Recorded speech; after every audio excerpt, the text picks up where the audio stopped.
Kulukudu kube ngalele phongamukele bukele emakhaya kwesimanzonzo lapho sengulethela khona indawo zamaskandi kuyinto ezenkulu ukuthi ukulethela ngezizotho indawo zamaskandi ehamba phambili njengoba manje ukudosela indawo zokuthi abantu abaningi sebeshaya ihlombe isenzo segcomelisha njengoba libongela ukhuzana ngizokhumula ukuthi ukhuzani yoperforma ezweni lale eDubai njengoba sazi ukuthi yoperforma nabaculi ababala khona oMaphorisa oMikhasa oBlack Diamond nabanye abaningi.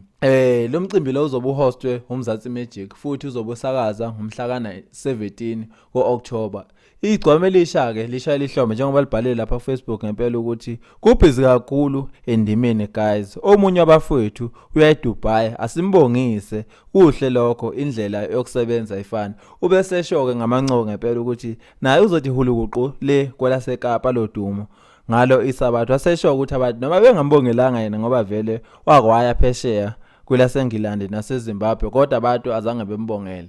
Abantu abaningi ngempela babongile futhi bashaya ihlombe lesisenzo segcomelisho ukuthi likwazi ukuthi lifisele omunye wabantu. Akulona lodwa ke igcomelisha elifisele indlela enhle ukhuzana njengoba nabanye abaculi abafana khona noGatsheni kanye futhi nomnikezwa noThibela bamfisela indlela enhle ngempela ukhuzana ukuthi akahambe yomela uMaskandi le kwelaseDubai njengoba wasazi ukuthi uyena kuphela umculo waMaskandi ozobe performa khona lapha. Ngempela uMaskandi khomisa ngempela ukuthi usiyaqhubeka ngempela uyahlonishwa ebalazweni lomhlaba. Asithembe ukuthi nabanye aboMaskandi bazomlandela njengoba nomjaheni benakho ngempela uvakashela izwe laseDubai.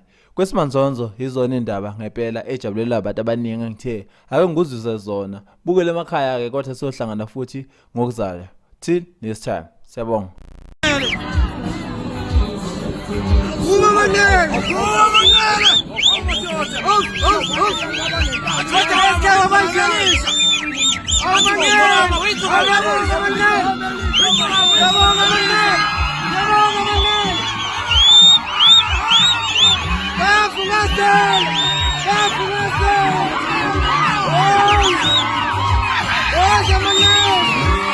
Thank you.